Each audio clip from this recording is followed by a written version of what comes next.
ஹரி ஓம். அனைவருக்கும் நமஸ்காரம்.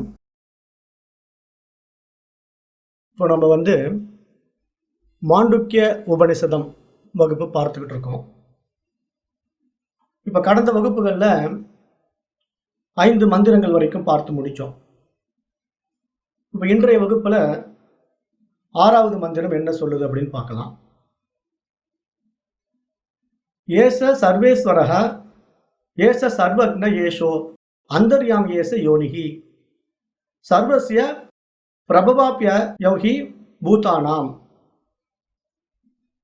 இப்போ இங்க என்ன சொல்றதுன்னா, இந்த மந்திரம் இவரே சர்வேஸ்வரன், இவரே எல்லாவற்றிற்கும் தலைவர், இவர் அனைத்தையும் அறிந்தவர், இவரே அனைத்து உயிர்களையும் உள் நின்று அந்தர்யாமியாக இயக்குபவர், அனைத்திற்கும் மூல காரணம் இவரே, இவரிடமே எல்லா பூதங்களுக்கும் தோற்றமும் ஒடுக்கமும் ஏற்படுகின்றன அப்படின்னு இந்த உபனிஷத் மந்திரம் சொல்லுது. அப்போ இங்க என்ன புரிந்து கொள்ளணும்னா, அந்த ஆத்மாவை பற்றி இங்க விளக்கம் கொடுக்குது இந்த மந்திரம்.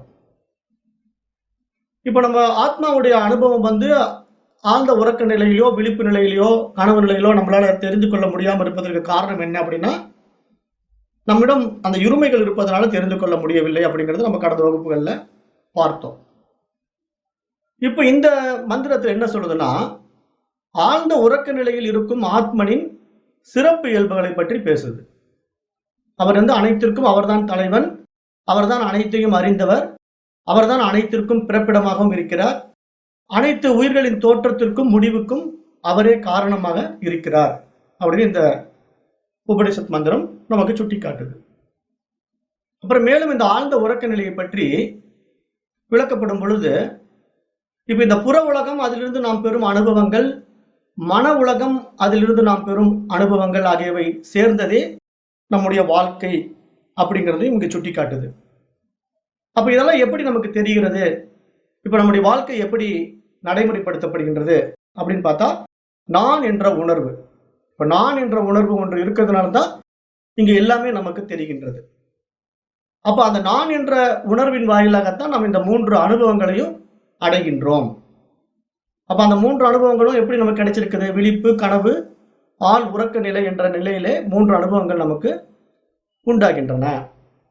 அப்ப இந்த நான் என்ற உணர்வு இல்லை என்றால் அனுபவங்கள் அங்கு ஏதும் இல்லை. அந்த நான் உணர்வுக்கு அடிப்படையாக இருப்பது தூக்க நிலையை அனுபவிக்கின்ற 3ஆம் பரிமாணமாகிய பிராக்ஞன் அப்படின்னு நம்ம தெரிந்து கொள்ளணும். அதுதான் இங்க இந்த மந்திரம் நமக்கு சுட்டி காட்டுது. இப்ப அதை ஒரு உதாரணத்தின் வாயிலாக பார்க்கலாம். எப்படின்னா, இப்ப காண்பவன் இருக்கிறான், ஆனால் எத்தனையோ அழகிய காட்சிகள் அவன் முன்னால் இருக்கலாம். ஆனால் அந்த காண்பவனாகி அந்த மனதிற்கு, இங்க காண்பவன், காட்சி, காணப்படும் பொருள் அப்படிங்கிற 3 விஷயங்கள் நம்ம எப்படி புரிந்து கொள்ளணும். காண்பான் ஒருவன் யாரு, மைண்டு. காணப்படும் பொருள் என்ன, இந்த பிரபஞ்சம். காட்சி புலன்கள் வழியாக கிடைக்கின்ற அந்த ஒளி. அப்ப இந்த 3 விஷயங்களும் நடைபெறுவதற்கு ஆதாரமான ஒரு விஷயம் இருக்குது இல்லையா, அதுதான் அந்த ஆத்மா, அந்த அறிவு. அப்ப அந்த அறிவு ஒளி இல்லை என்றால், இங்கு காண்பவன் இருந்தாலும் காணப்படும் காட்சிகள் இருந்தாலும் பலன் இல்லை. அது நம்ம நன்றாக புரிந்து கொள்ளணும். அப்ப இந்த காண்பவன், காட்சி ஆகிய இரண்டிற்கும் அடிப்படையாக இருப்பது அந்த அறிவு ஒளிதான் அப்படிங்கிறத நம்ம நன்றாக தெரிந்து கொள்ள வேண்டும். அது போலவே இந்த உலகம், உயிர்கள், அறிவு ஆகிய எவ்வளவுதான் இருந்தாலும் நான் என்ற தன்னுணர்வு ஒன்று இல்லாமல் அவற்றை அறியவோ அனுபவிக்கவோ முடியாது. அதனால்தான் இங்கே நான் உணர்வின் அடிப்படையான பிராக்ஞன் இத்தனை பெருமைகள் உடையதாக போற்றப்படுகிறது. இப்ப ஒவ்வொரு உயிரிலும் தலைமை நிலையில் இருப்பவன் தான் இந்த பிராக்ஞன். படைக்கப்பட்ட ஒவ்வொரு ஜீவராசிகளுக்குமே யார் இங்க ஹெட்டா இருக்கிற அப்படின்னு பார்த்தா இந்த பிராக்ஞன் தான். பிராக்ஞன் என்ற நிலையிலே இருக்கக்கூடிய அந்த ஆன்மா. ஏன்னா இங்க ஒரே ஆன்மா தான். நம்ம என்ன பண்றோம், அதை பிரிச்சு வச்சுக்கிறோம். நம்முடைய நடைமுறை அனுபவத்துக்கு ஏற்ற மாதிரி அதற்கு பெயர்களை பிரித்து வைத்து பார்க்கிறோம், ஏன்னா புரிந்து கொள்வதற்காக. அப்ப இங்க ஒவ்வொரு உயிரிலும் தலைமை நிலையில் இந்த பிராக்ஞன் தான் இருந்து கொண்டு எல்லாவற்றையும் இயக்கிக் கொண்டிருக்கின்றான். அப்ப பிராக்ஞனின் செயல்பாடான நான் உணர்வு இல்லாமல் யாரும் எதையும் உணரவோ அனுபவிக்கவோ முடியாது. அப்ப இவ்வாறு அனைத்தையும் இயக்குபவனாக இருப்பதால் அந்த பிராக்ஞன் அனைத்திற்கும் தலைவனாகிறான். இப்ப இந்த பிராக்ஞன் தான் அனைத்து உயிர்களையும் உள்நின்று இயக்குபவன். அப்ப அந்த மாதிரி அவன் இருப்பதனால தான் இந்த உலகம் நமக்கு புரியுது, தெரியுது, எல்லாமே நடக்குது. அப்ப நான் உணர்வு இன்றி எந்த அறிவையும் பெறவோ பயன்படுத்தவோ முடியாது.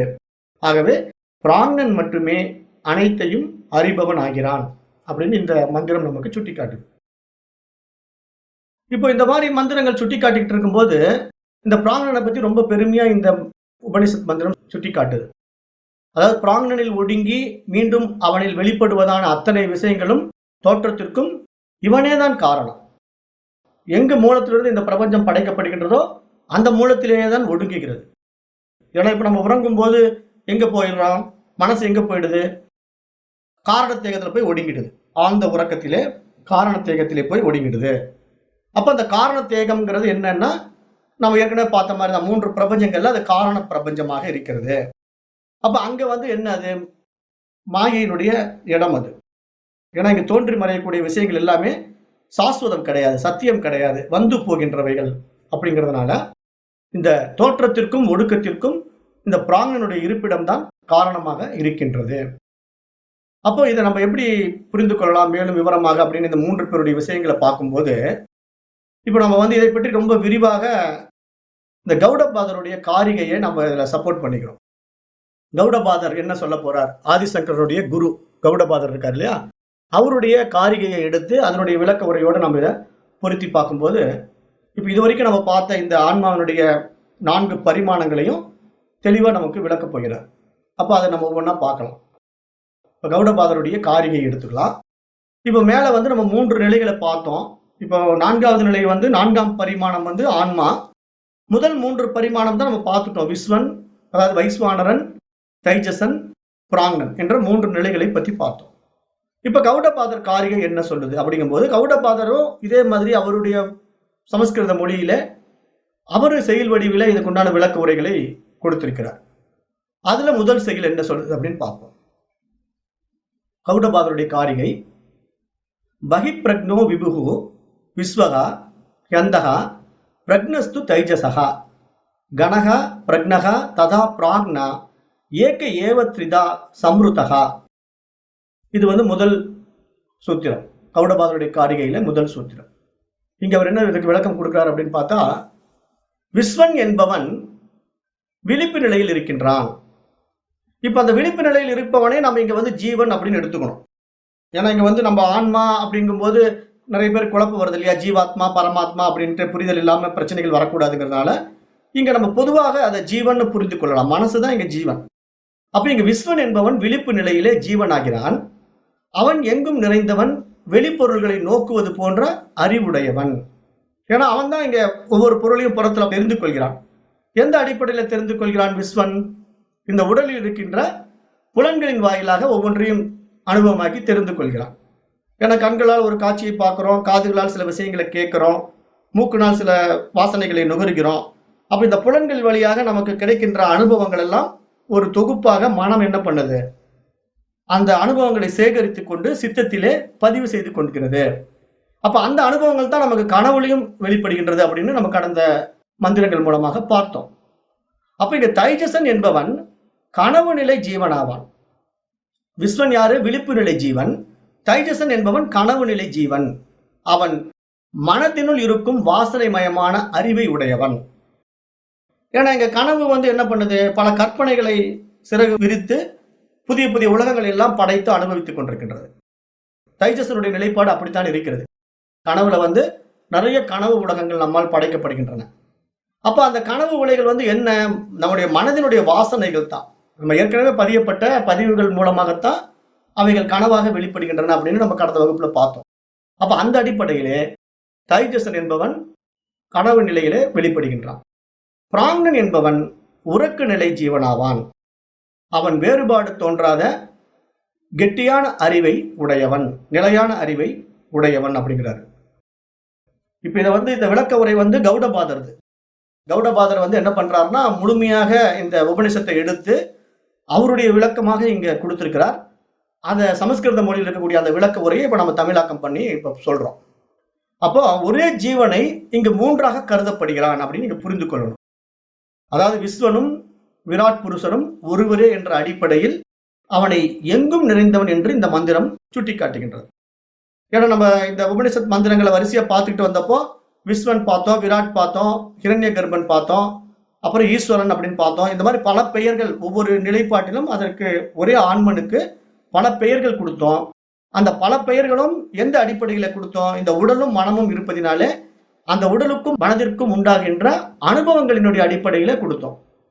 அப்ப அப்படி பார்க்கும்போது இங்கு ஜீவன் முறையாக 3 நிலைகளையும் அடைகிறான் என்பதையும், அவனுக்கு அந்த நிலைகள் இயல்பல்ல என்பதையும், அவன் அந்த நிலைகளை காட்டிலும் வேறானவன் என்பதையும் இங்கு அறிந்து கொள்ள முடியும். அப்போ விழித்திருந்த நான் தான் கனவு கண்டேன் என்றும், கனவு கண்ட நான் தான் உறங்கினேன் என்றும், உறங்கிய நானே மறுபடியும் விழித்துக் கொண்டேன் என்றும் ஒரு தொடர்பு கொண்ட அறிவு இருப்பதினால்தான் இங்கு எல்லாமே ஒருவன் தான், இங்கு பலர் அல்ல அப்படிங்கிறத நம்ம நன்றாக புரிந்து கொள்ள வேண்டும். ஏன்னா இங்க ஒரே ஆள் தான் பலவிதமான அனுபவங்களுக்கு உட்படுகின்றான். அந்த ஒரே ஆள் யாரு? இந்த இடத்துல நம்ம ஜீவனா எடுத்துக்கிறோம். தன்னை தனித்துவப்படுத்திக் கொண்டு இந்த இடத்துல ஜீவனாக நம்ம பார்க்கிறோம். ஆன்மாவும் ஒன்றுதான்.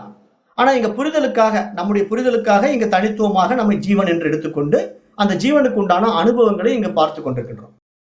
அது விழிப்பு நிலை அனுபவம், கனவு நிலை அனுபவம், ஆள் உறக்க நிலை அனுபவமாக இங்கு பார்த்து கொண்டிருக்கின்ற அத்தனை அனுபவங்களும் ஒருவனுக்கே, பலருக்கு கிடையாது. அப்ப அது மாதிரி இங்க காமம், வெகுளி, மயக்கம் ஆகியவை கூட 3 நிலைகளின் இயல்புகளே ஆகையால் அந்த ஆத்மா தூய்மை உள்ளவன் என்பதையும் அறிந்து கொள்ள வேண்டும். ஏன்னா இங்க ஆத்மாவுக்கு எந்த அனுபவமும் கிடையாது. இப்ப இந்த அனுபவங்கள் எல்லாமே மனதினுடைய அனுபவங்கள். அப்ப அந்த மனம்தான் இங்க இத்தனை காரியங்களும் செய்து கொண்டிருக்கின்றன. அப்ப அந்த மனதிலே தான் இந்த புற உலகம் படைக்கப்பட்டிருக்கின்றது, கனவு உலகம் படைக்கப்படுகின்றது. ஆழ்ந்த உறக்கத்திலே, காரணத்தேகத்திலே மனது போய் ஒடுங்கி விடுகின்றது. அப்ப இந்த கனவு என்பது நம்ம ஏற்கனவே சொன்ன மாதிரி அந்த விழிப்பு நிலை, கனவு நிலை, ஆள் உறக்க நிலை எல்லாம் யாருக்கு அனுபவமாகின்றதுன்னா இந்த ஜீவனுக்கு. ஜீவன் என்றால் யாருன்னா மனதிற்கு அப்படின்னு நன்றாக புரிந்து கொள்ள வேண்டும். இந்த இடத்துல நம்ம எந்த குழப்பமும் அடைந்து விடக்கூடாது. ஏன்னா இங்க பொதுவா உபனிஷத் பேசும்போது ஆன்மாவிற்கு அனுபவம், ஆன்மாவிற்கு அனுபவம்னு சொல்லி பேசும். இப்ப ஆன்மாவிற்கு அனுபவம், ஆன்மாவிற்கு அனுபவம் அப்படின்னா ஆன்மாவிற்கு உண்மையிலேயே எந்த அனுபவமும் கிடையாது. அதுல நம்ம நல்லா தெளிவா இருக்கணும். ஏன்னா ஆன்மாவுக்கு எந்த அனுபவம் தேவையும் இல்லை. அப்ப அந்த ஆன்மாவாக நான் இருக்கிறேன் என்பது எனக்கு தெரியாததுனாலே தான் நான் என்ன பண்ணிட்டேன், மனதிற்குள்ள இந்த அனுபவங்கள் எல்லாம் உண்டாக்கி கொண்டு இந்த உலகம் இருப்பதாகவும் எனக்கு இந்த மாதிரி சுக துக்கங்கள் உண்டாவதாகவும் சொல்லிக் கொண்டிருக்கின்றேன். அப்ப இங்க சேர்க்கை என்பது 3 நிலைகளின் இயல்பே. ஆனால் அந்த ஆத்மா எதனுடனும் சேர்க்கையற்றவன், அவன்தான் அறிவு என்பதை அறிந்து கொள்ள வேண்டும். அப்ப விஸ்வனும் தைஜசனும் பிராங்னனும் ஒருவரே என்பதை வேறு காரணத்தை கொண்டும் கீழ்வரும் காரிகையினுடைய அடுத்த பாடல் விளக்கம் கொடுக்குது. இப்ப இதே கௌடபாதருடைய காரிகையில அடுத்த செய்யுள்ள இன்னும் சிறிது விளக்கம் கொடுக்கிறார். அதுல என்ன சொல்றார் அப்படின்னா, தட்சிணாசி முகே விஸ்வஹா மனஸ் அந்தியஸ்து தைஜசஹா ஆகாசே ச ஸ்ருதி பிராங்ன திரிதா தேகே வியவஸ்திதா அப்படின்னு சொல்லி இந்த 2வதையும் இன்னும் விரிவாக விளக்குகிறார். அதுல என்ன சொல்றார் அப்படின்னா, இப்ப இந்த விஸ்வன் என்பவன் எங்கு இருக்கிறான் அப்படின்னு பார்த்தா நம்முடைய வலக்கண்ணில் இருக்கிறான். விஸ்வன் என்பவன் எங்க இருக்கிறான்னா நம்முடைய வலது கண்ணில் இருக்கிறான் அப்படிங்கிறார். தைஜசன் என்பவன் மனத்தினுள் இருக்கிறான். பிராங்னன் என்பவன் ஹிருதயத்தில் இருக்கிறான் அப்படின்னு சொல்றாரு. அப்ப இவ்வாறு நம்ம உடலிலே 3 வகையிலும் ஒரே ஜீவன் தான் இருக்கிறான் அப்படின்னு நம்ம புரிந்து கொள்ளணும். இப்ப ஒரே ஒரு ஜீவன் தான் இருக்குது. ஆனா அந்த ஜீவன் எப்படி இருக்கிறான் அப்படின்னு பார்த்தா வலது கண்ணிலே விஸ்வனாகவும், மனதிலே தைஜசனாகவும், ஹிருதயத்திலே பிராங்னனாகவும் இருக்கின்றான், விளங்குகின்றான் அப்படின்னு நம்ம புரிந்து கொள்ளணும். அதைத்தான் இந்த காரிகையில அவர் விளக்கம் கொடுக்கிறார். அது எப்படின்னா, ஒரே உடலில் 3 ஆத்மாக்கள் இருக்க முடியாது. அந்த ஆத்மா இருத்தல் என்பது எப்படி அப்படின்னா, ஒரே ஆத்மா தான் விழிப்பு நிலையிலே ஒரு நிலையாகவும், கனவு நிலையிலே ஒரு நிலையாகவும், ஆழ்ந்த உறக்க நிலையிலே ஒரு நிலையாகவும் 3 விதமான பெயர்களிலே நமக்கு புரிவதற்காக பிரித்து விளக்கப்படுகிறான் அப்படின்னு நம்ம நன்றாக புரிந்து கொள்ளணும். அப்ப அப்படி பார்க்கும்போது இப்ப விழிப்பு நிலையிலே கண்களை மூடிக்கொண்டு பார்த்தவற்றை மனத்தால் நினைத்தால் அப்பொருள்கள் பார்த்தவாறே தோன்றும். இது கனவு போன்ற ஒரு நிலை. இதை விழிப்பு நிலை கனவு என்றும் சொல்லலாம். அப்ப அந்த அடிப்படையிலே இவ்வாறு ஒரு கண்ணை மூடிக்கொண்டு கற்பனையாக ஒரு உருவத்தை நாம் விழிப்பு நிலையிலே பார்க்கின்ற பொழுது அவ்வாறு பார்ப்பவன் யார் அப்படின்னு பார்த்தா அவன் தைஜசன் அப்படின்னு புரிந்து கொள்ள வேண்டும். ஏன்னா அது மனம் உருவாக்கி கொள்ளக்கூடிய ஒரு விஷயம். இப்போ இங்க நம்ம என்ன தெளிவா புரிந்து கொள்ளணும், இந்த விஸ்வன், தைஜசன், பிராங்னன் அப்படிங்கிற விஷயத்த இந்த காரிகையில கௌடபாதர் ரொம்ப கிளியரா தெளிவுபடுத்துறார். இப்ப மற்றவருடைய விளக்க உரை கூட இந்த அளவுக்கு இருக்காது. இவர் ரொம்ப தெளிவாக விளக்க உரையை எழுதியிருக்கிறார் கௌடபாதர். இங்க என்ன சொல்றாருன்னா, இப்ப விழிப்பு நிலையில நான் இந்த உலகத்தை பார்க்கிறேன். அப்ப விழிப்பு நிலை அனுபவம் ஏற்படும் பொழுது எனக்கு வைஸ்வானரன் அப்படின்னு பேரு, விஸ்வன் அப்படின்னு பேரு. அப்ப அப்படிப்பட்ட எனக்கு இந்த விழிப்பு நிலையிலே ஒரு விஷயத்தை நான் பார்த்த உடனே ஒரு தாமரை மலரை பார்க்கிறேன் வைத்துக் கொள்ளுங்களேன். தாமரை மலரை பார்க்கிறேன். இப்ப தாமரை மலரை பார்த்த உடனே என்னுடைய சித்தம் அதை பதிவு செய்து கொள்கிறது. இதுதான் தாமரை, இதுக்கு இத்தனை இதழ்கள் இருக்கிறது அப்படின்லாம் ஒரு விஷயத்தை நமக்கு உள்வாங்கி பதிவு செய்து கொள்கிறது. இப்ப இந்த பதிவு எந்த அனுபவத்தில் எனக்கு உண்டானது? வைஸ்வானர் அப்படிங்கிற விழிப்பு நிலையில எனக்கு உண்டானது. இப்ப நான் என்ன பண்றேன், விழிப்பு நிலையிலே இருக்கும் பொழுது தூங்கல, உறக்கத்துக்கே நான் போகல. கண்களை மூடிக்கொண்டு அந்த தாமரையை கற்பனை செய்கிறேன். எப்படி இருந்தது அந்த தாமரை அப்படின்ட்டு கண்களை மூடிக்கொண்டு அந்த தாமரையை நினைத்து பார்க்கிறேன்.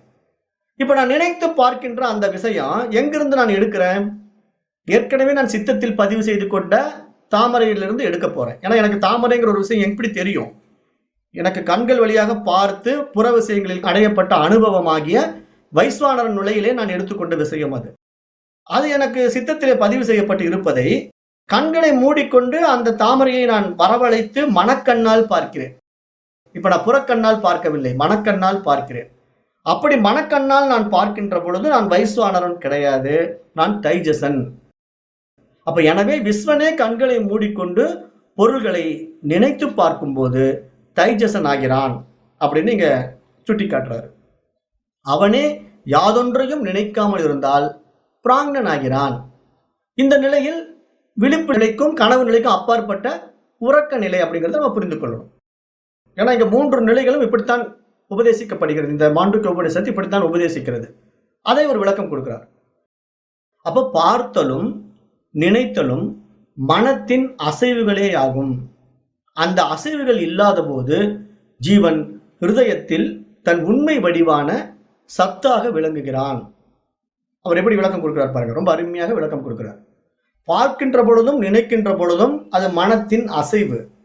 எப்பொழுது அந்த அசைவு இல்லையோ அப்பொழுது இந்த ஜீவனானவன், இந்த மனமானது எங்க போய் ஒடுங்குறான்? தன்னுடைய ஹிருதயத்திலே ஒடுங்கி சத்தாக விளங்குகிறான். அப்பதான் உண்மையான அந்த இருப்புக்குள்ள போயிடுறான். அவனுக்கு உலக அனுபவம் கிடையாது, கனவு அனுபவம் கிடையாது. இந்த ரெண்டுமே அவனுக்கு இல்லை. அப்ப ஆகையால் ஒரே நிலையில் ஒருவனே 3 பேராக காட்சியாகிறான் என்பதை உணர்ந்தால் ஆத்மா ஒன்றே என்ற கருத்தில் ஐயம் ஏற்படாது அப்படின்னு நமக்கு கௌடபாதர் சுட்டி காட்டுகின்றார். ஏன்னா இங்க கன்ஃபியூஷன் நிறைய பேருக்கு வந்துடுது இல்லையா? ஜீவாத்மா பரமாத்மா அப்படின்ட்டு இருமைகள் நிறைய பேர்கிட்ட இருக்கு. இப்ப கௌடபாதருடைய காரிகை இந்த மாண்டூக்கிய உபநிஷத்துக்கு விளக்க உரை எழுதும் போது இந்த 3 அனுபவங்களும் ஒருவனுக்கே அப்படிங்கிறதை இவர் ஆணித்தரமாக சுட்டிக்காட்டி அந்த 3 அனுபவ நிலைகளும் எப்படியெல்லாம் உண்டாகின்றன என்பதை விளக்கி அந்த 3ம் ஒரே ஆத்மா தான் என்ற சந்தேகத்தை இங்கு தெளிவுபடுத்துகின்றார்.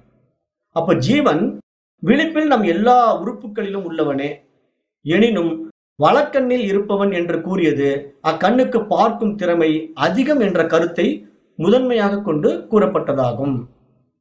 உண்மையில் விஸ்வனுக்கும் வைஸ்வானரனுக்கும் வேறுபாடு இல்லை, தைஜசனுக்கும் இரண்ய கர்ப்பனுக்கும் வேறுபாடு இல்லை, பிராங்னனுக்கும் ஈஸ்வரனுக்கும் வேறுபாடு இல்லை என்பதை மீண்டும் நினைவு கூறுதல் வேண்டும்.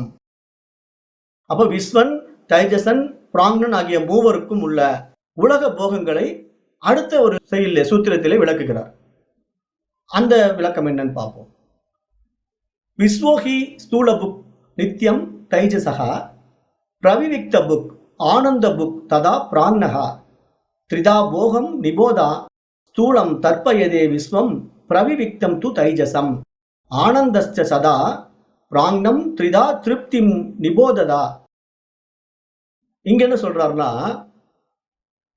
விஸ்வம் எப்போதும் பருத்த போகங்களை நுகர்பவன் அப்படிங்கிறாரு. அதாவது ஸ்தூல அனுபவங்களை உண்டாக்குகின்றவன்.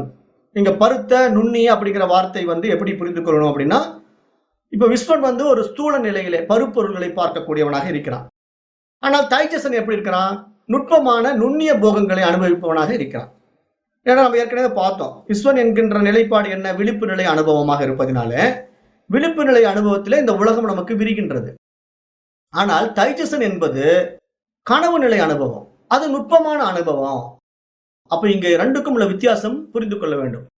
பருத்த அனுபவம் நுட்பமான அனுபவம், அல்லது ஸ்தூல அனுபவம் சூட்சம அனுபவம் அப்படிங்கிற அந்த நிலைப்பாட்டினுடைய வித்தியாசத்தை இங்கு நன்கு உணர்ந்து கொள்கின்ற பொழுது விஸ்வனுக்கும் தைஜசனுக்கும் உள்ள வித்தியாசத்தையும் நாம் நன்கு உணர்ந்து கொள்ள முடியும்.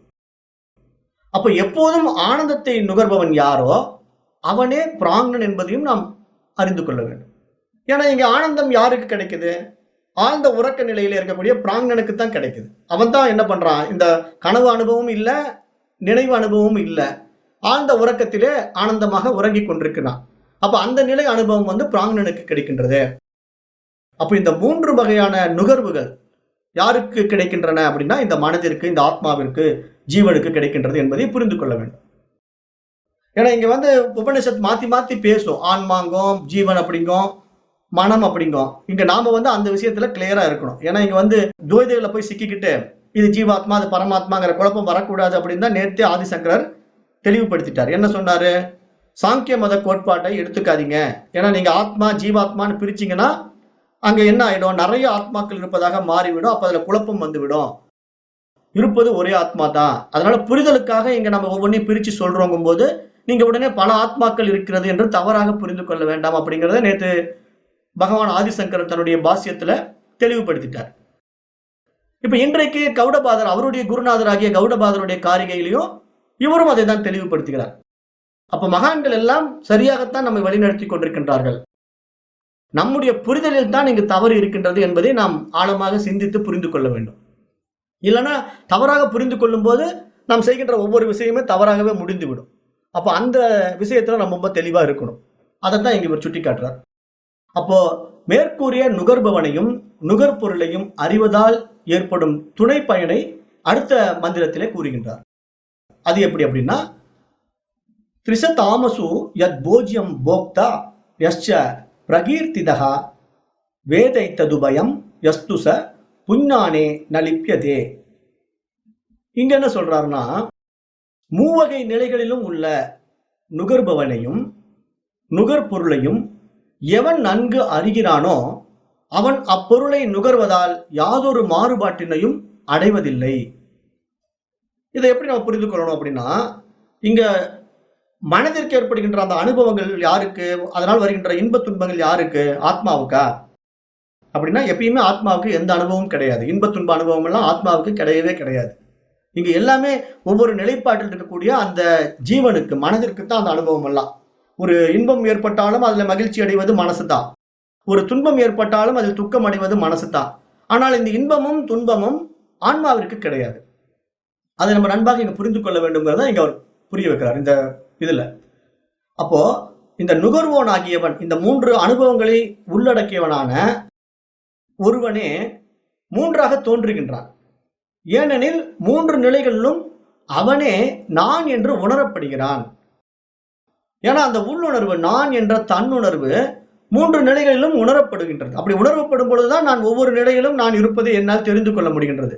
என்னுடைய விழிப்பு நிலை அனுபவமாகட்டும், கனவு நிலை அனுபவமாகட்டும், ஆழ் உறக்க நிலை அனுபவமாகட்டும், இந்த 3 அனுபவங்களும் என்னால் எப்படி உணர்ந்து கொள்ள முடிகின்றது, தெரிந்து கொள்ள முடிகின்றது என்றால், நான் இருக்கிறேன் என்ற தன்னுணர்வின் மூலமாகத்தான் என்னால் அதை தெரிந்து கொள்ள முடிகின்றது. அப்ப விழித்திருந்த நானேதான் கனவு கண்டவன், கனவு கண்ட நானே தான் உறங்கினவன். அப்ப உறங்கிய நானே எழுந்தேன் என்ற அனுபவம் யாருக்கு உரியது என்றால், நுகர்பவன் ஒருவனே என்று புரிந்து கொள்ள வேண்டும். அவனே அந்த ஜீவன் என்பதை தெரிந்து கொள்ள வேண்டும் என்று நீங்க சுட்டிக்காட்டுகின்றார். அவ்வாறே இந்த பிராங்னனும் தனது நிலையில் அறியாமை அறிவினால் இன்பமாக உறங்கினேன், ஒன்றையும் அறியவில்லை என்பதை அனுபவமாக அறிகிறான். அதே மாதிரி விஸ்வன் வெளிப்பொருளை அறிகிறான், தைஜசன் மனதினுடைய வாசனைகளை அறிகிறான். எனவே மூவரிடமும் அறியும் தன்மை என்பது பொதுவாக உள்ளது. ஒருவரே 3 நிலைகளிலும் வேறு வேறாக பொருளை அறிகிறார்கள். அறியப்படும் பொருளை முன்னிட்டு அவர்களுடைய பெயரும் வேறு வேறாக அறியப்படுகின்றது.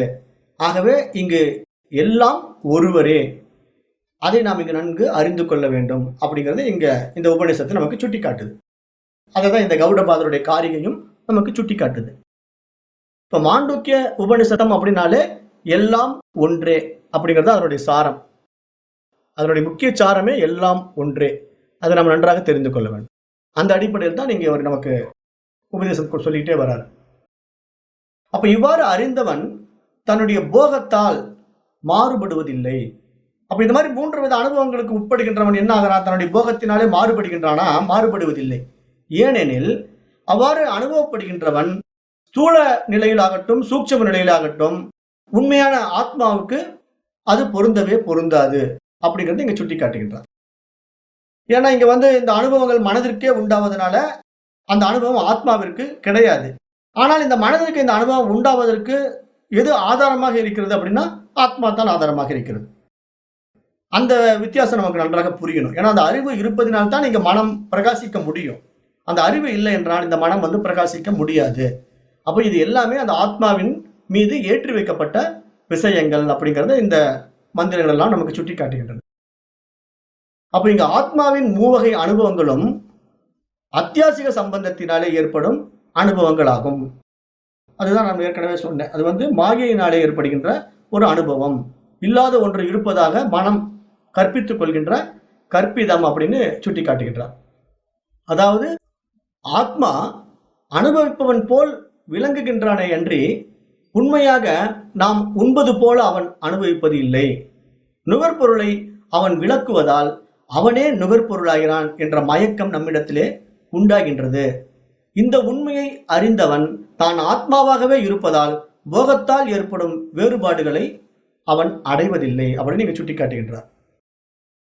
அப்ப இங்க ஆத்மா அனாத்ம விஷயங்களை நம்ம ரொம்ப ஆழமாக இந்த உபனிஷத் வாயிலாக அறிந்து கொள்கின்ற பொழுது இங்க நமக்கு என்ன புரிய வரணும் அப்படின்னா, அந்த அறியாமையின் காரணமாக நான் இந்த உடலையும் மனதையும் நான் என்று அபிமானித்துக் கொண்டு நான் அந்த ஆத்மாவாக இல்லாமல் அனாத்மாவாக மாறிவிட்டதினாலே இங்கு நடைபெறுகின்ற அனுபவங்கள்லாம் எனக்கே உரித்தானதுங்கிறத மாதிரி நான் நம்பிக்கொண்டிருக்கின்றேன். அந்த நம்பிக்கையின் காரணமாகத்தான் எனக்கு வருகின்ற நன்மை தீமைகளாலும் நான் பாதிக்கப்படுகின்றேன். அப்ப எனக்கு ஒரு நன்மை வந்தவுடனே நான் மகிழ்ச்சி அடைகின்றேன், எனக்கு ஒரு தீமை வந்தவுடனே நான் துக்கம் அடைகின்றேன். இந்த 2க்கும் ஏற்படுகின்ற அனுபவங்கள் யாருக்குன்னா எனக்குத்தான். ஆனால் நான் யார் என்றால் நான் என்னை ஆத்மா என்று அறியாததினாலே நான் என்னை அனாத்மாவாக நம்பிக்கொண்டு நான் தான் இந்த உடல், நான் தான் இந்த பெயர், எனக்குத்தான் இந்த அனுபவங்கள் என்று பரிதவித்துக் கொண்டு பதறிக்கொண்டிருக்கின்றேன். அப்ப இந்த அறியாமையை நாம் எப்பொழுது நீக்குகின்றோமோ அப்பொழுதுதான் நம்முடைய உண்மை சொரூபம் நமக்கு தெரிய வரும் அப்படிங்கிறத இந்த மகான்கள் நமக்கு சுட்டி காட்டுகின்றார்கள். அப்ப மாண்டூக்கிய உபநிஷத்தின் 6ஆம் மந்திரத்தில் ஏச யோனிகி அப்படின்னு ஒரு வார்த்தை வருது. அதற்கு இந்த பிராணனே உலகத்திற்கு காரணமானவன் என்று கூறப்பட்டது. அப்ப காரியமாகிய உலகம் தான் இருக்கும் காரண பொருளிலிருந்து தோன்றுகிறதா, தான் இல்லாத பொருளிலிருந்து தோன்றுகிறதா என்ற வினாவிற்கு விடையை பற்றி இங்கு மேலும் ஆசிரியர் ஆராய்கின்றார். அதாவது உலக தோற்றத்தை பற்றி உண்மைகளை இன்னும் விளக்க இருக்கின்றார். கௌடபாதர் இன்னும் அதை பற்றி விளக்க இருக்கின்றார். அது அவருடைய காரிகையிலேயே சொல்றார். பிரபவக சர்வ பாவனாம் சதாமித வினிச்சய சர்வம் ஜனயத்தி பிராணக சேதோம் ஷூன் புருஷகா பிரதக். இங்க என்ன சொல்றார்னா, முன்பே இருக்கின்ற எல்லா பொருள்களுக்கும் பிறப்பு உண்டாகின்றது என்பது பெரியோர்களின் முடிந்த கொள்கையாகும். பிராணன் எல்லா ஜட பொருள்களையும் உண்டாக்குகின்றான்.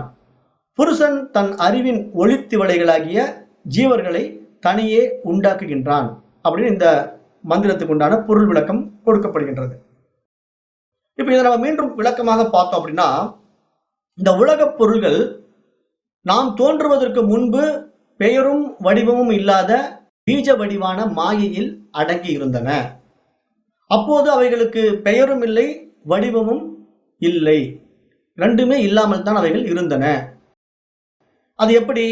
ஆலமரத்தினுடைய விதையில் எப்படி அந்த பிரம்மாண்ட மரமும் அதன் கிளைகளும் இலைகளும் பூக்களும் காய்களும் கனிகளும் அடங்கி இருக்கின்றதோ, அது வெளிவருவது நமக்கு தெரியாமல் இருக்கின்றதோ, எதிலே? அந்த ஆலமரத்தினுடைய விதையிலே அத்தனை விஷயங்களும் அடங்கி இருக்கின்றன. அதுபோல காரண மாயையில் இந்த உலகம் முழுவதும் அடங்கி இருக்கின்றது. பின்பு அது வெளிப்படுகின்றது அப்படிங்கிற ஒரு உண்மையை இங்கு விளக்குகிறார். ஏன்னா இங்க இந்த விஷயம் எப்படி வெளிப்படுகின்றது, எப்படி விரிவடைகின்றது, இந்த உலகம் எப்படி உண்டாக்கப்படுகின்றது அப்படிங்கிறத நிறைய மகான்கள் நிறைய வழிமுறைகளை நமக்கு சுட்டி காட்டுகின்றார்கள். இப்ப நாமும் அந்த மனதனுடைய விரிவை தினசரி நம்ம அனுபவிக்கிறோம் அப்படிங்கிறத பல நூல்கள் வாயிலாக நாம் அறிந்து கொண்டிருக்கின்றோம். இப்ப நான் ஏற்கனவே சொன்ன மாதிரிதான், இப்ப பிரளயம் லயம் அப்படிங்கிற விஷயம் எல்லாம் நம்ம பேசும்போது நம்ம என்ன புரிந்து கொண்டோம்? இப்ப தினசரி நமக்கு லயம் ஆகுது மனசு, அப்போ இந்த உலகம் இல்லாமல் போகுது. அப்ப ஒரு நாள் இந்த உலகம் ஒட்டுமொத்தமாகவே இல்லாமல் போயிடும். அது மகா பிரளயம் அப்படின்லாம் நம்ம ஏற்கனவே படிச்சோம்.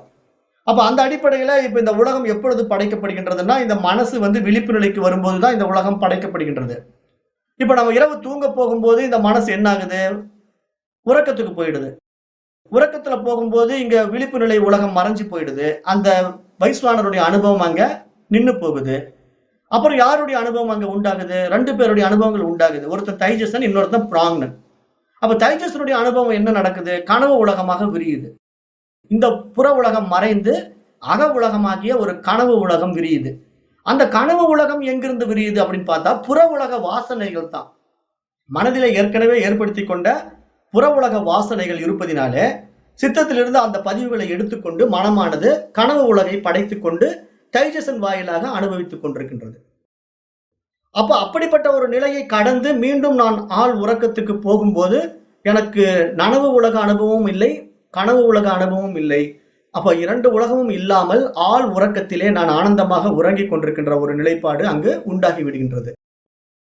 அப்ப அப்படிப்பட்ட அந்த நிலைக்கு இங்க என்ன சொல்லுதுன்னா சாஸ்திரம் அவ்யக்தம் என்று சொல்லுது. அதாவது ஒடுங்கி இருக்கின்றது, மனம் ஒடுங்கி இருக்கின்ற நிலை. அதுதான் இந்த பிரபஞ்சம் படைக்கப்படாத காரண மாயை, காரண பிரபஞ்சம் அப்படின்னு இங்க சுட்டி காட்டுது. இதை நம்ம நன்றாக புரிந்து கொள்ள வேண்டும். ஏன்னா இங்க 3 பிரபஞ்சங்களை பற்றி இந்த சாஸ்திரம் பேசுது. ஸ்தூல பிரபஞ்சம், சூக்ஷ்ம பிரபஞ்சம், காரண பிரபஞ்சம். அப்ப இங்க ஸ்தூல பிரபஞ்சமான இந்த புற உலகம் மறைந்து விடுகின்றது, சூக்ஷ்ம பிரபஞ்சமாகிய கனவு உலகம் மறைந்து விடுகின்றது, காரண பிரபஞ்சமாகிய நிலையிலே இந்த மனமானது ஒடுங்கி விடுகின்றது. அப்ப எப்படி அது ஒடுங்கிச்சு? பிரம்மாண்டமான ஆலமரம் ஒரு விதையாக ஒடுங்கி விட்டது. அந்த விதைக்குள்ளே மிகப்பெரிய ஆலமரம் இருக்குது. அந்த ஆலமரத்துல எத்தனை கிளைகள் வெளியே தொங்கிட்டு இருக்குது. அப்புறம் அந்த ஆலமரத்துல பாத்தீங்கன்னா எத்தனை இலைகள் இருக்கின்றன. அப்புறம் எத்தனை விதமான பூக்கள், அத்தனை பூக்களும் காய்களாக மாறி கனிகளாக மாறி அதிலிருந்து விதைகளும் பிறக்கப் போகின்றன. அப்ப இப்படிப்பட்ட ஒரு பிரம்மாண்ட ஆலமரம் ஒரு சிறிய கடுகளவு விதையிலே ஒடுங்கி இருப்பது போல இந்த ஒட்டுமொத்த பிரபஞ்சமும் என்னுடைய மனதிலே ஒடுங்கி விடுகின்றன. அதுதான் இங்க காரண மாயை அப்படின்ட்டு இங்க மகான்கள் நமக்கு விளக்குறாங்க.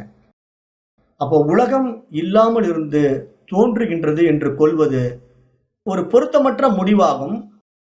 அவ்வாறு கொண்டால் இன்மையை காரணமாக கொண்ட உலகமும் இல்லாததாகவே ஆகும். உலகம் விவகார நிலையில் இருக்கிறது. அது காரிய வடிவாக இருப்பதால் தான் காரண பிரம்மத்தை அறிய துணையாக உள்ளது. அது இல்லாமலேயே இருந்தால் பிரம்மத்தை அறிய வழியே இல்லாமல் போகும். அப்படிங்கிற அந்த மிகப்பெரிய ஒரு சூட்சும ரகசியத்தை மகான்கள் நமக்கு சுட்டிக்காட்டி, அப்ப நான் என்னை எப்பொழுது உணர்ந்து கொள்ள முடியும் அப்படின்னு பார்த்தா, விழிப்பு நிலையில் தான் நான் என்னை உணர்ந்து கொள்ள முடியும். அதற்காகத்தான் இந்த விழிப்பு நிலை அனுபவம் நமக்கு கொடுக்கப்பட்டிருக்கின்றது அப்படிங்கிறத இங்க சுட்டி காட்டுகின்றார்கள். மேலும் தோன்றுகின்ற உலகம் தான் தோன்றுவதற்கு முன்பு தனக்கு அதிஷ்டானமாகிய சைத்தன்யத்தில் மாய வடிவாக அடங்கியுள்ளது. அதிஷ்டான வடிவமாகவே ஆரோபிதமாகவே உலகம் இருக்கிறது. உலகம் மாயையால் உண்டானது போல காட்சி தருகின்றது. அப்ப மாயையால் கயிற்றில் உண்டான பாம்பு கயிற்றின் வடிவாகவே இருப்பதாகும். மாயையில் தோன்றும் பொருள் அதிஷ்டானமின்றி இருக்க முடியாது அப்படின்னு நீங்க சுட்டி காட்டுறாரு.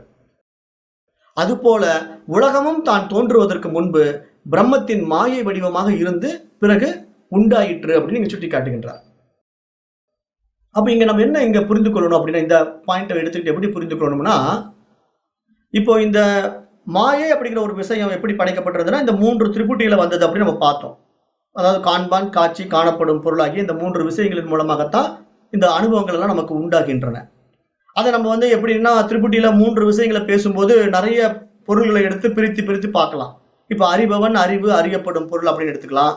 இந்த மாதிரி நிறைய எடுத்துக்கும் போது இப்ப இந்த அறிவு, அறிபவன், அறியப்படும் பொருள் அப்படிங்கிறது தான் நம்ம பிரமாணம், பிரமேயம், பிரமாதான்லாம் பார்த்தோம்.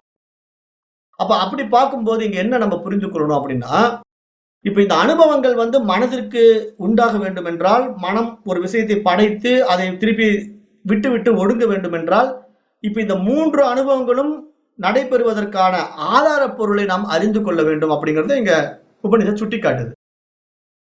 ஏன்னா இப்ப எப்படி ஆதார பொருள் நம்ம அறிந்து கொள்ளணுங்கிறது தான் நம்ம ஏற்கனவே கயிறு பாம்பு உதாரணம் எல்லாம் பார்த்தோம். இப்ப கயிறு பாம்புல பாம்புங்கிற ஒரு விஷயம் நமக்கு தெரியுது. ஆனா அந்த பாம்பு தெரிவதற்கு எது காரணமாக இருந்தது? கயிறு தானே. கயிறு இல்லைன்னா பாம்பு எப்படி நமக்கு தெரியும்? அப்ப அந்த அடிப்படை விஷயத்தை நம்ம மறந்து விடக்கூடாது அப்படிங்கிறதா இங்க மகான்கள் மீண்டும் மீண்டும் நமக்கு சுட்டி காட்டுறாங்க. இப்ப இதை நம்ம எப்படி புரிந்து கொள்ளணும்னா, இப்போ நம்ம உபாதான காரணம், நிமித்த காரணம் அப்படிங்கிற 2 விஷயங்களை வச்சு நம்ம உபநிஷத்து நமக்கு விளக்க வந்தது. அப்ப எப்படி அது விளக்குச்சு அப்படின்னா, நம்ம சிலந்தி பூச்சி உதாரணம் எல்லாம் நம்ம பார்த்தோம். இப்ப ஒரு சிலந்தி பூச்சி இருக்குது அப்படின்னா, அந்த சிலந்தி பூச்சி நூலை உண்டாக்குகின்றது. தன்னுடைய வாயிலிருந்து உமிழ் நீரின் வழியாக ஒரு நூலை உண்டாக்குகின்றது. அப்ப அந்த நூலை உண்டாக்குவதற்கு எது காரணமாக இருக்கின்றதுன்னா, சிலந்தி பூச்சியினுடைய உடல் தான் காரணமாக இருக்கின்றது. அப்ப அந்த உடல் தான் அதனுடைய உபாதான காரணம். ஆனால் அந்த நூலை உண்டாக்குவதற்கான அந்த அறிவு அதனிடத்துல இருக்குது இல்லையா, அதுதான் அது நிமித்த காரணம். அப்ப அந்த அடிப்படையில இப்ப இங்க நம்ம என்ன புரிந்து கொள்ளணும்னா, இப்ப எனக்கு உண்டாகுகின்ற விழிப்பு நிலை அனுபவமாகட்டும், கனவு நிலை அனுபவமாகட்டும், ஆழ் உறக்க நிலை அனுபவமாகட்டும், இதெல்லாம் நான் இருப்பதினாலே என்னால் படைக்கப்பட்ட உபாதான காரணங்களாக இருக்கின்றன. ஆனால் இவ்வாறு படைக்கப்பட்ட இந்த உபாதான காரணத்துக்கு நிமித்த காரணமாக எது இருக்கிறது அப்படின்னு பார்த்தா, ஆத்மா தான் இருக்கிறது. என்னுடன் இருக்கக்கூடிய ஆத்மா இருப்பதனால்தான் அதன் நிமித்தமாக எனக்கு இந்த 3 அனுபவங்களும் நிகழுகின்றன அப்படிங்கறத எங்க மகான்கள் சுட்டி காட்டுகின்றாங்க. அப்ப அந்த ஆத்மா தான் எல்லாத்துக்கும் ஆதாரமாக இருக்கிறது அப்படிங்கிறத ஒவ்வொரு ஓமானத்தின் வாயிலாகவும் நமக்கு எப்படியாவது புரிய வைக்கணும் அப்படின்ட்டு பலவிதமான விஷயங்களை எடுத்து கையாளுறாங்க. அப்ப அது போல மாயையுடன் கூடிய பிரம்மம் ஜீவனோடு கூடிய உலகத்தை உண்டாக்குகின்றது அப்படிங்கிறத நம்ம நன்றாக புரிந்து கொள்ள வேண்டும். அப்ப ஜடமான மாயை, ஜடமான உலகத்திற்கு உபாதான காரணம். ஆனால் பிரம்மம் ஜட உலகத்திற்கு நிமித்த காரணம். அப்ப ஜீவனுக்கும் பிரம்மத்திற்கும் உண்மையில் காரிய காரண முறை இல்லவே இல்லை. ஏனென்றால் ஜீவனே பிரம்மம், பிரம்மமே ஜீவன் அப்படின்னு இங்க சுட்டி காட்டுறார். அப்ப அந்த விஷயத்தையும் நம்ம இங்க மறந்து விடக்கூடாது. ஏன்னா இங்கெல்லாம் மகான்கள் எடுத்து நமக்கு உபதேசிக்க வரும்போது நிறைய அதனுடைய ஆழமான நுட்பொருளை நமக்கு புரிய வைக்க பார்ப்பாங்க. அப்ப அந்த அடிப்படையில் தான் இப்ப நம்ம ஒவ்வொன்றா பார்த்துக்கிட்டே வரோம். இப்போ அடுத்தது கௌடபாதர் என்ன சொல்றாருன்னா, உலக தோற்றத்தை பற்றிய வேறு சில கருத்துக்களை நம்ம இடத்துல பகிர்ந்து கொள்கிறார். இந்த உலகம் தோற்றம் எப்படி அப்படிங்கிறதுக்கு வேறு சில கருத்துக்கள் சொல்றார். அதையும் பார்க்கலாம். பார்த்தா தான் நமக்கு இன்னும் கொஞ்சம் விரிவாக புரியும். விபூதிம் பிரசவம் தவன்யே மன்யந்தே சிருஷ்டி சிந்தகாக ஸ்வப்ன மாயா ஸ்ருபேதி சிருஷ்டி அன்யை விகல்பிதா.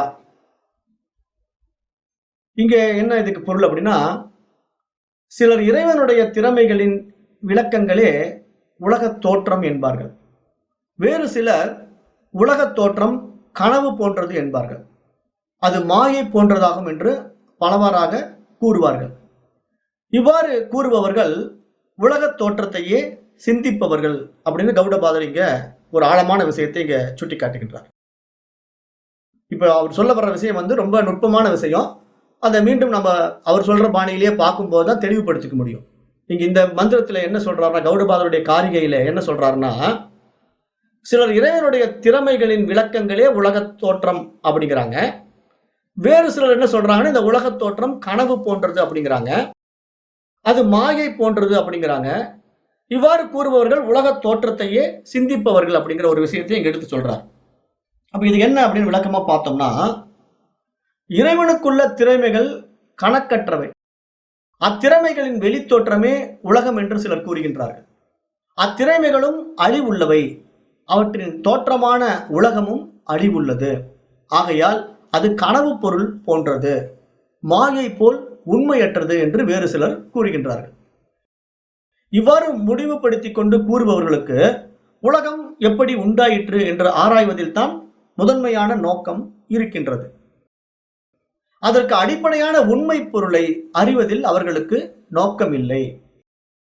ஆகையால் தான் இந்த கருத்தை விளக்குவதற்காக சிருஷ்டி சிந்தகாகா என்ற அந்த வரியை இங்கு ஆசிரியர் இந்த ஸ்லோகத்திலே அமைத்திருக்கின்றார். யாரு? கௌடபாதர். இப்ப அத்வைதிகளுக்கோ உண்மை பொருளை அறிவதில் தான் முதல் நோக்கம். உலகம் எப்படி உண்டானால் என்ன, அதை ஆராய்வது பயனற்றது, அது தோன்றுகின்றது, எக்காரணத்தினால் தோன்றினாலும் தோன்றட்டும், அதனை துணையாக கொண்டு பிரம்மத்தை அறிவதே பயன் தரும் செயல் என்று அவர்கள் நினைப்பார்கள். அது எப்படி? ஜால வித்தைக்காரன் ஒருவன் ஒரு சுருள் கயிற்றை வானில் எறிகிறான். பிறகு அதன் மீது ஏறி செல்கிறான். அங்கே மற்றொருவருடன் போர் புரிகிறான். அப்போரில் அவனுடைய கையும் காலும் துண்டிக்கப்பட்டு கீழே விழுகின்றன. மக்கள் வேடிக்கையாக இதை காணுகின்றார்கள். அப்ப வெட்டப்பட்ட அவன் மறுபடி உயிர் பெற்று எழுகிறான். மக்கள் அந்த நிகழ்ச்சிகளை உண்மை என ஏற்றுக்கொள்வதில்லை. நிகழ்ச்சிகள் எவ்வாறு நடைபெறுகின்றன என்று ஆராய்வதில்லை. நிகழ்ச்சிகள் நடைபெறும் போது அந்த வித்தைக்காரன் பூமியிலேயே மறைந்து பிறர் கண்களில் படாதவாறு இருக்கிறான். முடிவில் அவனை கண்டு மக்கள் பாராட்டுகின்றனர். அதுபோல இறைவனும் ஒரு மாயாவி. கயிறு போன்றவை கனவு, நனவு, உறக்கமாகிய 3 நிலைகள். அவற்றில் ஏறுபவர்கள் தைஜசன், விஸ்வன், பிராங்னன் ஆகிய ஜீவர்கள். கயிற்றில் ஏறியவனும் வேறான உண்மை வித்தைக்காரன். பூமியில் மறைந்திருப்பது போல இந்த ஜீவர்களிலும் வேறான உண்மையான பிரம்மம் மறைந்துள்ளது. அதை அறிவதில்தான் பெரியோர்களின் நோக்கமே உள்ளது. ஆகையால் உலகத்தின் தோற்றம் எவ்வாறு என்று ஆராய்வதில் பெரியோர்கள் ஈடுபட மாட்டார்கள் அப்படின்னு இங்க கௌடபாதர் சுட்டி காட்டுகின்றார். ஏன் அப்படி சொல்றார் அப்படின்னா, இப்ப இந்த உலகம்ங்கிற ஒரு விஷயம் உண்மையிலேயே அத்வைத சித்தாந்தத்தின்படி நிழல் தான், பிரம்மத்தினுடைய ஒரு நிழல் தான். அப்ப இந்த மாதிரி ஒரு விஷயத்துக்குள்ள போய் அதிகமா நம்ம ஆராய்ச்சி பண்ண வேண்டிய அவசியம் இல்லை. ஏன்னா இது ஒரு மாயை அப்படின்னு தெரிந்து கொள்ளும் போது அதை நம்ம அதிகமாக ஆராய்ச்சி பண்றதுக்கு அங்க என்ன இருக்கு? இப்ப நம்ம ஒரு மாய வித்தை நிகழ்ச்சிகளை கலந்துக்கிறோம். மாயாவியினுடைய அந்த வித்தைகள் எல்லாம் பார்க்கிறோம், ரசிக்கிறோம். அங்க எதுக்காக நம்ம போயிருக்கிறோம்? மாயாவியை ஆராய்ச்சி பண்ண போயிருக்கிறோமா, இல்ல மாயாவி செய்யக்கூடிய வித்தையை ரசிப்பதற்காக போயிருக்கிறோமா? இந்த புரிதல் நமக்கு வரணும் இல்லையா? இப்ப நம்ம ஒரு கலை கூத்தாடிக்கிட்டயோ ஒரு மாய வித்தைக்காரனுடைய விஷயத்துக்கோ போகும்போது அங்க எதற்காக போறோம்? ஒரு என்டர்டெயின்மெண்ட், ஒரு பொழுதுபோக்குக்காக, மகிழ்ச்சி அடைவதற்காக அந்த இடத்துக்கு போறோம்.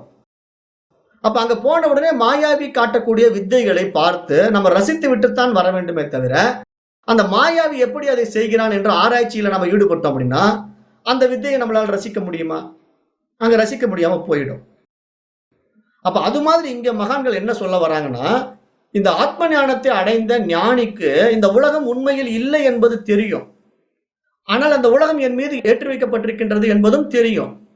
ஆனாலும் அவன் தெரிந்து கொண்டே இந்த உலகத்தை ரசிக்கிறான், அனுபவிக்கிறான்ங்கிறத நம்ம தெரிந்து கொள்ள வேண்டும் தான் இங்க மகான்கள் சுட்டிக்காட்ட வரக்கூடிய சாராம்சம். இங்க நம்ம நல்லா எப்படி இதை உள்வாங்கிக் கொள்ளணும்னா, இந்த உலகத்தை ஆராய்ச்சி பண்றதை விட்டுடணும். ஏன்னா இந்த உலகத்தை ஆராய்ச்சி பண்றதுனால எந்த பலனும் இல்லை. ஏன்னா இது உண்மையில் இல்லை. இல்லாத உலகத்தை நாம் ஏன் கற்பனை பண்ணிக்கொண்டு ஆராய்ச்சி பண்ணி கொண்டிருக்கணும்? அது தேவையற்ற விஷயம். அப்படி பண்ணா என்ன ஆகும்? ஒரு மாயாவி நடக்கக்கூடிய அந்த விஷயத்துல போய் கலந்துக்கிட்டு அந்த மாயாவி பண்ணக்கூடிய வித்தைகளை பார்க்காம மாயாவி ஆராய்ச்சி பண்ற மாதிரி ஆயிடும். அப்ப அது மாதிரி இங்க நம்ம பிரம்மத்தை ஆராய்ச்சி பண்ற மாதிரி ஆயிடும். அது அவசியமற்றது. பிரம்மத்தினுடைய மகா லீலையான இந்த பிரபஞ்சத்தை என்ஜாய் பண்ணுங்க, அனுபவிங்க. ஏன்னா அது ஒரு மாய தோற்றத்தை அனுபவிப்பதற்காக இங்க நம்ம வந்திருக்கிறோம். அப்ப நம்ம அதை தெரிந்து கொண்டு அனுபவிக்கும் போது அதனால நம்ம என்ன பண்ண மாட்டோம்? சுக துக்கங்களை அடைய மாட்டோம். ஏன்னா இந்த மாயாவி பண்ணக்கூடிய விஷயத்தை பார்க்கும்போது அவர் இங்க உதாரணமா கொடுத்தாரு இல்லையா? ஒரு கயிறை எடுத்து வீசுறான், அது வானத்துல பறக்குது, அந்த கயிறு மேலேயே நடந்து மேல போறான், அப்புறம் துண்டு துண்டா வெட்டப்பட்டு அவன் கை கால்கள் கீழே செதறுது. அப்ப இத்தனை சம்பவங்களும் பார்க்கும்போது அது உண்மை என்று நம்புபவனுக்குத்தானே பதட்டம் வரும். ஐயோ கை கால் செதறி கீழே கிடக்குது, அவன் பிழைப்பானா, அவன் இருப்பானா அப்படின்றலாம் நம்ம பயப்படுறோம். இப்ப கூட நம்ம நிறைய டிவியில அந்த மாதிரி நிகழ்ச்சிகள் எல்லாம் பார்க்கிறோம். இதெல்லாம் ஏற்கனவே நான் உங்களுக்கு சொல்லிட்டேன். அப்ப அந்த மாதிரி பார்த்து அந்த நிகழ்ச்சிகள்ல இருக்கக்கூடிய விஷயத்துல நம்ம இன்வால்மெண்ட் ஆகி அதோட நம்ம ஒன்றும் போது என்ன ஆகுது? அதுல பதற சம்பவம் எல்லாம் நடக்குது. ஆத்ம ஞானம் அடைந்து விட்டா அங்க பதறுவதற்கோ ஆர்ப்பரிப்பதற்கோ ஒன்றும் இல்லை. இது ரசிப்பதற்காக கொடுக்கப்பட்ட சம்பவமாக பார்த்து கொண்டே போகலாம். இங்க என்ன நடந்தாலும் சரி அப்படியே அதை ரசிக்கலாமே தவிர அதை ஏதாவது மாற்றுவதற்கான முயற்சி செய்ய வேண்டுமா? இல்ல இப்படி ஆயிப்போச்சு அப்படி ஆயிப்போச்சுன்னு புலம்ப வேண்டுமா? அப்படிலாம் ஒன்றுமே அவசியம் இல்லை. அதை புரிந்து கொள்வதற்காக, புரிய வைப்பதற்காகத்தான் மகான்கள் இந்த மாதிரி ஒரு விளக்க உரைகள் எழுதும் போது நமக்கு பல வகையில தெளிவுபடுத்த விரும்புகிறார்கள். ஏன்னா மனம் எங்கெல்லாம் சிக்கிக்கிட்டு இருக்குங்கிறத தெரிந்து கொண்டு அதிலிருந்து விடுபட பாருங்க. உங்களுடைய ஆராய்ச்சி தேவையற்ற விஷயங்களுக்குள்ள போக வேண்டியது இல்லை அப்படின்னு நீங்க சொல்றாங்க. இப்ப மீண்டும் இதே கௌடபாதருடைய காரிகையில அடுத்த மந்திரத்தில் என்ன சொல்றாருன்னா, இச்சா மாத்திரம் பிரபோகி சிருஷ்டிகி இது சிருஷ்டௌ வினிச்சிதாக காலாத் பிரகூதிம் பூதானாம் மன்யன்னே கால சிந்தகாக. இங்க என்ன சொல்றாருன்னா, இறைவனின் விருப்பத்தாலேயே உலக தோற்றம் ஏற்படுகிறது என்று சிலர் முடிவு கொள்கின்றனர். காலத்திலிருந்து உலகம் தோன்றுகின்றது என்று காலத்தை முதன்மையாக எண்ணுபவர்கள் கூறுகின்றனர் அப்படின்னு இந்த மந்திரத்துல சொல்றாரு. இன்னொரு மந்திரத்துல என்ன சொல்றாருன்னா, போகார்த்தம் சிருஷ்டி ரித்யன்னேய கிரிடார்த்தா மிதி சாபரே தேவசேஷ சபாவோயம் ஆப்த காமஸ்ய கா ஸ்பிருவஹா அப்படிங்கிறாரு. இங்க என்ன சொல்றாருன்னா, தன் போகத்தின் பொருட்டு இறைவன் உலகை உண்டாக்கினான் என்று வேறு சிலர் கூறுவர். மற்றும் சிலர் விளையாட்டுக்காக உலகத்தை உண்டாக்கினான் என்பர். இக்கருத்துக்கள் எல்லாம் பொருத்தமற்றவை. எல்லா விருப்பங்களையும் நிறைவேற்றிக் கொண்ட இறைவனுக்கு என்ன ஆசை ஏற்பட முடியும்? உலகை உண்டாக்கும் இந்த செயல் இறைவனுக்குரிய இயற்கையான செயலாகுமா? அதாவது மாயா சக்தியில் தோன்றும் செயலாகும் அப்படின்னு இந்த மந்திரத்தில் சுட்டி காட்டுகின்றார். அப்ப இங்கு உலகின் தோற்றத்தை பற்றி 7 வகையான கருத்துக்கள் வெளியிடப்படுகின்றன. அவைகள் என்னென்ன அப்படின்னு பார்த்தோம்னா, இறைவனுடைய சக்தியின் வெளித்தோற்றமே இந்த உலகம், முதல் கருத்து. அடுத்து 2வது பாயிண்ட் என்ன சொல்றாருன்னா, கனவு போன்றது உலகத் தோற்றம். 3வது பாயிண்ட் மாயை போன்றது உலகத் தோற்றம். 4வது இறைவனின் விருப்பத்தால் உலகத் தோற்றம் ஏற்பட்டது. காலத்திலிருந்து உலகம் தோன்றியது. இறைவன் தன் போகத்திற்காக உலகை உண்டாக்கினான். இறைவன் விளையாட்டாக உலகை உண்டாக்கினான் அப்படிங்கிற இந்த விஷயங்கள் எல்லாமே நம்ம பொதுப்படையா எடுத்துக்கிட்டோம் அப்படின்னா இது பொருத்தமற்றவை அப்படின்னு எடுத்து சொல்லிட்டார். ஒரே வார்த்தையில எடுத்து சொல்லிட்டார், எல்லாமே பொருத்தமற்றவை. அப்ப இறைவனுக்கு இயல்பாக இருப்பது மாயை என்ற சக்தி. அதையே இங்கே ஸ்வபாவம் என்று இந்த ஆசிரியர் கௌடபாதர் சுட்டி காட்டுகின்றார். அந்த மாயையால் இறைவன் உலகை உண்டாக்குகின்றான் என்ற கருத்தே இங்கு ஏற்றது அப்படின்னு இங்க ஆணித்தரமாக அடித்து சொல்கிறார். அப்ப அப்படி பார்க்கும்போது இப்ப நம்ம திருப்பி அதே விஷயத்துக்கு தான் வரணும். எப்படி வரணும்? இப்ப இறைவனுடைய மாயா சக்தியாகிய இந்த மனம்தான் இந்த பிரபஞ்சத்தை படைத்து அனுபவமாக்கி கொண்டிருக்கின்றது. அப்ப அதுல நம்ம தெளிவா இருக்கணும் அப்படிங்கறத இங்க சுட்டி காட்டிவிட்டு அது எப்படிங்கிறது இங்க சொல்றார். இறைவனுக்கு இயல்பாக இருப்பது மாயை என்ற சக்தி, அதுவே இங்கு சுபாவம் என்று ஆசிரியர் கூறுகிறார். அந்த மாயையால் இறைவன் உலகை உண்டாக்குகின்றான் என்ற கருத்தை ஏற்றது அப்படின்னு பார்க்கும்போது இறைவன் ஆப்த காமனாக உள்ளவன். அதாவது அவனிடம் இனி நிறைவேற்றிக் கொள்ள வேண்டிய விருப்பம் எதுவுமே கிடையாது. விருப்ப நிறைவேற்றம் என்பது அவனுடைய ஆனந்த வடிவமே. அவனே ஆனந்த வடிவான பரபிரம்மமாக விளங்குகிறான். செய்தலோ செய்வித்தலோ நுகர்தலோ நுகர்வித்தலோ யாதொன்றும் இல்லாத அவன் மாயையால் தான் தன் சக்தியை வெளிப்படுத்த இயலும். மாயையாலே கனவை தோற்றுவிக்க முடியும். மாயையாலே பொய்யுலகை காட்ட முடியும். மாயையாலேயே விருப்பம் கொள்ள முடியும். மாயையாலேயே அனுபவிக்க முடியும்.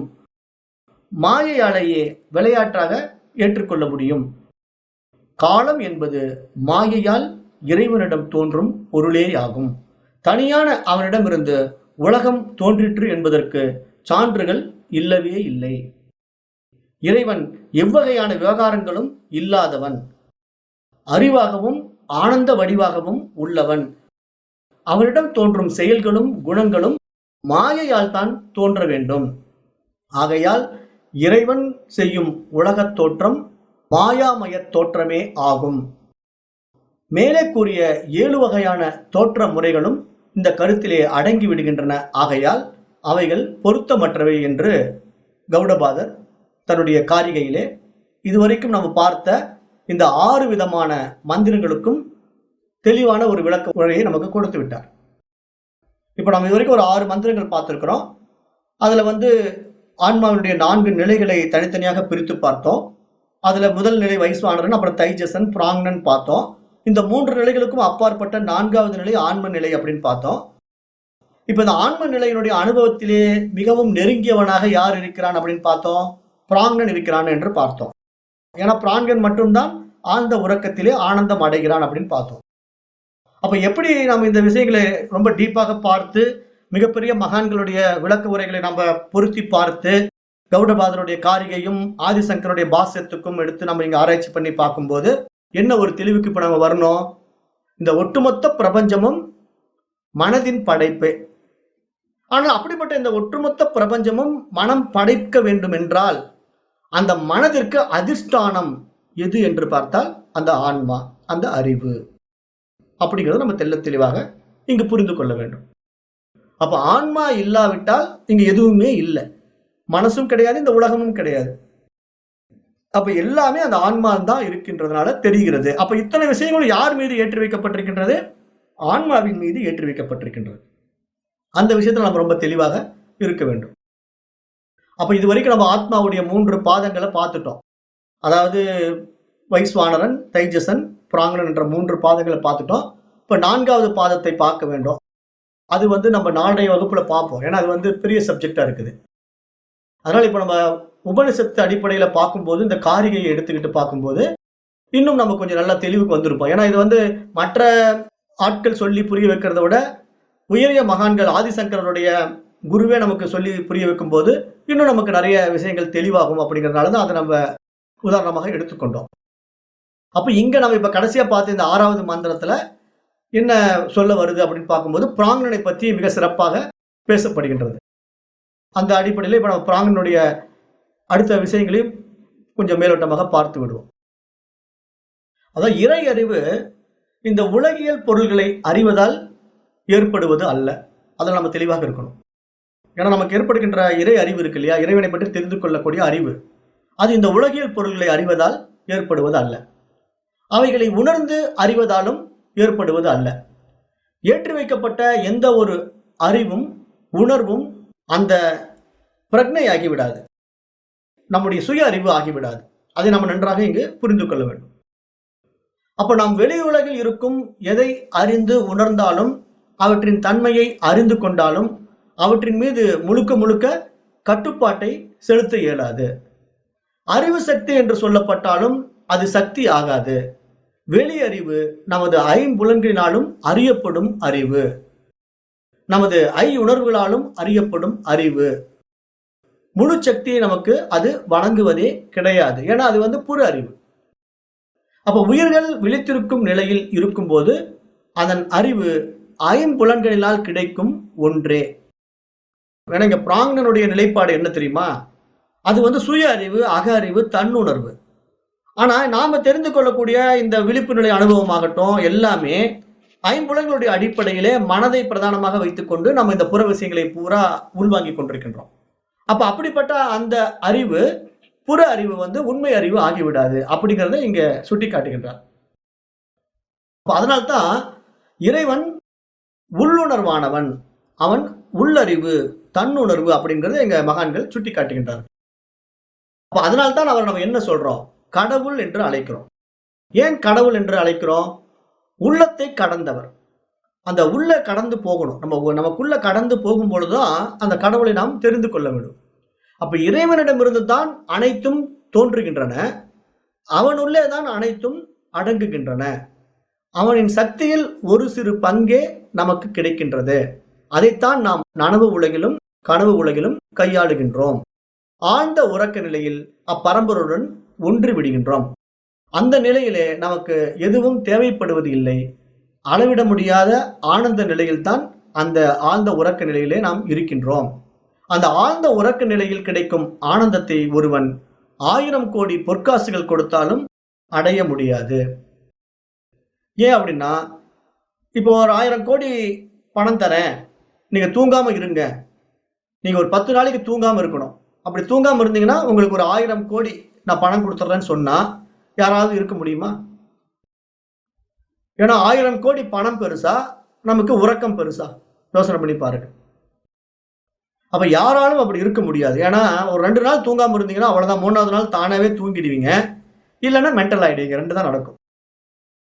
ஏன்னா மனம் தூக்கம் இல்லாதனால கண்ட சிந்தனைகளை பண்ணி பண்ணி தாறுமாறா வளர ஆரம்பிச்சிடும், கண்டபடி பேச ஆரம்பிச்சிடும், பைத்தியக்காரனா மாறிட வேண்டியதுதான். அதனாலதான் தீவிரவாதிகளை, சமூக விரோதிகள் எல்லாம் காவல்துறையினர் என்ன பண்ணுவாங்கன்னா தூங்க விட மாட்டாங்க, வேணும்ட்டு அவனை டார்ச்சர் பண்ணுவாங்க. தூங்கவே விடாம அவனை ஜெயில வச்சுக்கிட்டு அடிச்சு எழுப்பி தண்ணி வெடிச்சு தூங்கவே விடாம அவனை தொந்தரவு பண்ணா அவன் தூக்கம் வேணும்னு கெஞ்சுவான். ஒரு நாள் ஆகும், 2 நாள் ஆகும், அவன் விஷயத்த சொல்லாம இருப்பான். அவனை தூங்க விடாம வச்சுக்கிட்டே இருந்தா அவன் என்ன பண்ணுவான்? சரி, நான் எப்படியாவது விஷயத்த சொல்லிட்டு என்ன தூங்க விட்டுருங்கன்னு கெஞ்சுவான். காரணம் என்ன? தூங்காமல் யாராலும் இருக்க முடியாது. அப்போ 1000 கோடி பொற்காசுகள் தரேன் தூங்காம இருங்க அப்படின்னு சொன்னா நம்ம ஏத்துக்கோமானா? ஏத்துக்க மாட்டோம். அப்ப இதிலிருந்து என்ன தெரிந்து கொள்ள வேணும்? ஆழ்ந்த உறக்க நிலையிலே நாம் இறைவனுடன் ஒன்றுகின்றோம், இறைவனாகவே ஆகிவிடுகின்றோம் அப்படிங்கிற ஒரு ஆழமான உண்மையை இந்த உபநிஷத்து நமக்கு சுட்டி காட்டுது. அது உண்மையான விஷயமும் கூட. ஆனால் அந்த இடத்துல நான் என்னை அறிய முடியாத அறியாமையும் சேர்ந்திருப்பதினாலே அது ஒரு ஃபெயிலியர் ஸ்டேட்டா போயிடுது. ஆழ்ந்த உறக்க நிலை நமக்கு ஒரு ஃபெயிலியர் ஸ்டேட் ஆயிடுது. அப்ப எப்ப நான் என்னை அறிந்து கொள்ள முடியும் என்றால், அந்த ஆழ்ந்த உறக்க நிலையிலே மனமற்ற நிலையிலே இருக்கின்ற அந்த ஆனந்த அனுபவத்தை நான் விழிப்பு நிலையிலே அடைய முடியுமானால் அந்த இடத்துல எனக்கு ஆனந்தம் உண்டாகிவிடும். அப்ப அது எப்படி உண்டாக வேண்டும்? அப்படி அந்த விழிப்பு நிலையில அந்த மாதிரி ஒரு ஆனந்தத்தை நான் எப்படி உண்டாக்க முடியும் அப்படின்னு பார்த்தா, இந்த மனம் தன்னை புரிந்து கொள்ளுகின்ற பொழுது, தன் தனித்துவத்தை இழந்து விடுகின்ற பொழுதுதான் அந்த ஆனந்தம் உண்டாக முடியும். அது வரைக்கும் அந்த மனதிற்கு அந்த பூரணத்துவம் உண்டாகாமல் அந்த ஆனந்தம் வரவே வராது. ஏன்னா மனசு வேற என்ன நீங்க பண்ணாலும் சைலண்ட் ஸ்டேட்ல உட்காந்து பாருங்க, தியானத்துல உட்காந்து பாருங்க, மந்திரத்தை சொல்லி ஜபம் பண்ணி பாருங்க, கண்டிப்பா அந்த பூரணத்துவ ஆனந்தத்துக்கோ வர முடியாது. ஏன்னா அங்க மனம் எதையோ ஒண்ணு எதிர்பார்த்து கொண்டே இருக்கிறது, சைலண்ட் ஸ்டேட்டுக்கு போக மாட்டேங்குது. ஆனா ஆழ்ந்த உறக்கத்துல உங்களுக்கு எல்லாத்தையும் மனசு விட்டுடுது இல்லையா? தூக்கத்துல போய் பாருங்க, எல்லாத்தையும் விட்டுடும். உங்களுக்கு எத்தனை கோடி ரூபாய் பேங்க்ல இருக்குன்னு தெரியாது, பக்கத்துல தூங்குறது அம்மாவா அப்பாவான்னு தெரியாது, எந்த ஒரு சொத்து பந்தமும் நம்ம கிட்ட எந்த பிரச்சனைகள் இருக்குதோ அது எல்லாம் தெரியாம போயிடும். விடிஞ்சா நமக்கு பிரச்சனை இருக்குதா, கோர்ட் இருக்குதா, கேஸ் இருக்குதா, அல்லது நாளைக்கு நான் பேங்க் போகணுமா, இவ்வளவு பணம் எடுக்கணுமா, எந்த ஒரு பிரச்சனையும் இல்லாம விடிஞ்சா நாளைக்கு எப்படி சாப்பிடுறது, தூங்குறது, எந்த கவலையும் இல்லாம நம்மளையே நம்ம இழந்து விட்டு தூங்கக்கூடிய ஒரு நிலைதான் அந்த ஆழ்ந்த உறக்க நிலை. அந்த நிலையில இருக்கக்கூடிய அந்த பிராங்கனுடைய அனுபவம் நமக்கு நினைவு உலகத்திலே உண்டாக்கி கொள்ள முடியுமானால் அந்த ஆனந்த அனுபவம் நம்ம இடத்திலே எப்பொழுதும் இருந்து கொண்டே இருக்கும். அதை எப்படி நம்ம உண்டாக்கி கொள்வது, அந்த அனுபவத்தை நம்ம எப்படி அடைவது அப்படிங்கறத தான் இந்த உபநிஷதங்கள்லாம் நமக்கு சுட்டி காட்டிக் கொண்டே வருகின்றன. அது நிறைய எளிமையாக உங்களுக்கு நான் புரிய வைக்கிறதுக்கு முயற்சி எடுத்திருக்கிறேன். இருந்தாலும் இன்னும் இந்த உபநிஷத்தை நம்ம முடிப்பதற்குள்ள அந்த அனுபவத்தை தெளிவா நம்ம உணர்ந்து கொள்ள முடியுங்கிறது நான் எதிர்பார்க்கிறேன். அப்போ இன்றைய வகுப்பை இத்துடன் நான் நிறைவு செய்கின்றேன். நன்றி. ஓம் தத் சத்.